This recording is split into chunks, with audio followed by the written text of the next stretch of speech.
How do we throw the hook? Thumb up, palm down. Which method is better and why? If you teach thousands of students and you see certain patterns over and over again, one of the reasons why the thumb up hook is avoided is because sometimes you see some common injuries, some common mistakes that you don't necessarily see with the palm down hook. And that's one reason why we'll avoid that certain type of hook. Because if you see mistakes made all the time, you have to take that into consideration when people are learning things. First of all, when you throw this thumb up hook, right? And you can throw the hook very well with the thumb up. Part of the problem is you see this kind of, it's easier for the arm to kind of loop out. It's hard for me to loop my arm this way. So you see a little bit more of a separation of the arm and the body, so you can get timing issues. And when you get timing issues, you can get bicep tears, which I've torn my bicep. Tyson's torn his bicep.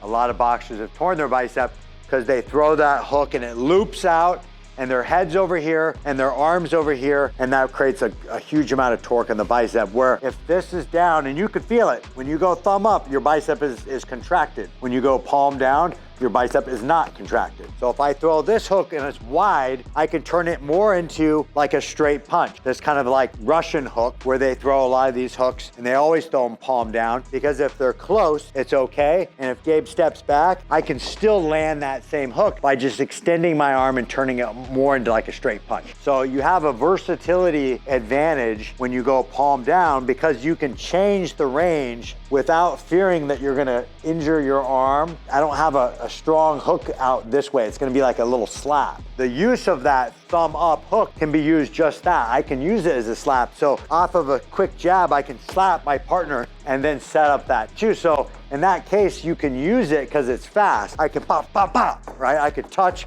boom, boom. So there's uses to that hook, but you also have to take into consideration some of the risks of it. Now, anytime you go to the body, you're always gonna be thumb up for the most part. There is that like Foreman hook. For the most part, you're gonna see those because we're so close. It's just easier to bring all four knuckles right into the side of the body there. But when you go up to the head, that palm down is gonna give you a little bit more safety in the bicep, and it's gonna give you a little bit better structure. Structure meaning I can rotate my whole body a little easier, because this is more locked in, versus here, you kind of have this like stirring the pots feel, where your hook might loop out a little bit, and you can time that and you can throw it well, but there's a lot of ways you can make mistakes doing that. And there's less ways that you can make mistakes in this version. That's kind of the take home, is that there's some pluses and advantages to both, and you should have versatility in your hook, but you should also know some of the risk factors. A little bit safer, going palm down, a little bit better structure, probably easier for people to learn, a little stronger, you get that weight into that hook, take away some of that injury